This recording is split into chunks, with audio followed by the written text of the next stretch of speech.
Abbiamo in collegamento il presidente di Confindustria, Carlo Bonomi, avrebbe dovuto essere con noi, ma sono cominciate le consultazioni oggi e quindi...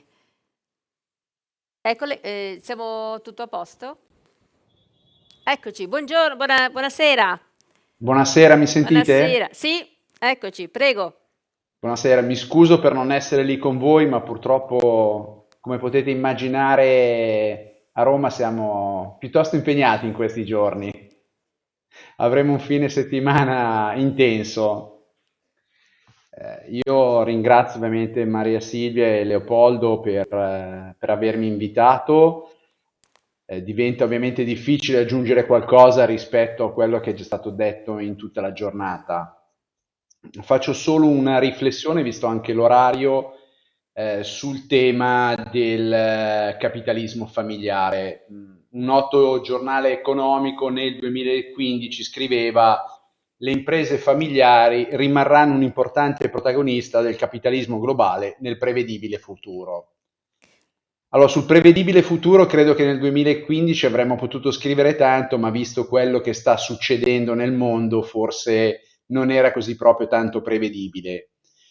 Però questo futuro ci ha messo di fronte a alcune riflessioni su quelle che sono le riconfigurazioni delle filiere produttive, delle catene del valore aggiunto e quindi di come dovranno interpretare in questo futuro le imprese la propria collocazione, la propria posizione nei mercati internazionali e come le imprese del capitalismo familiare saranno fondamentali in questi processi. È evidente e chiaro a tutti che ci sarà una riconfigurazione che erano state delocalizzate nei mercati più lontani dai nostri, le implicazioni geopolitiche, le scelte geostrategiche che faranno i governi influenzeranno in maniera importante la riconfigurazione di queste catene e in questo, e lo stiamo vedendo, le imprese italiane possono avere una grande opportunità.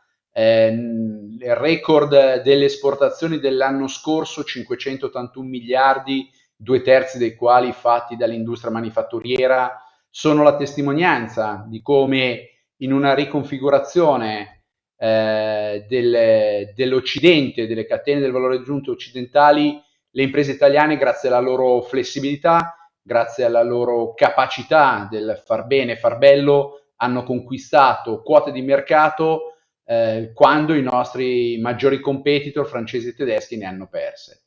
Quindi questa è una delle grandi sfide del capitalismo familiare, come sapranno mantenere queste quote di mercato, eventualmente acquisirne ancora, in una nuova ristrutturazione mondiale delle catene del valore aggiunto. Quindi questa è l'unica riflessione che lascio ai miei colleghi, alle mie colleghe, e come diceva giustamente l'intervento di Tamburi che mi ha preceduto, bisogna bisogna studiare non solo quelle che sono le dinamiche, le caratteristiche tradizionali della struttura delle nostre imprese, ma imparare anche a leggere la geopolitica, perché questa influenzerà in maniera importante le scelte strategiche che dovremo assumere all'interno delle nostre imprese. Io vi ringrazio tantissimo, mi scuso ancora di non poter essere stato con voi e del breve intervento e vi auguro veramente un buon proseguimento di lavori e grazie ancora per l'invito.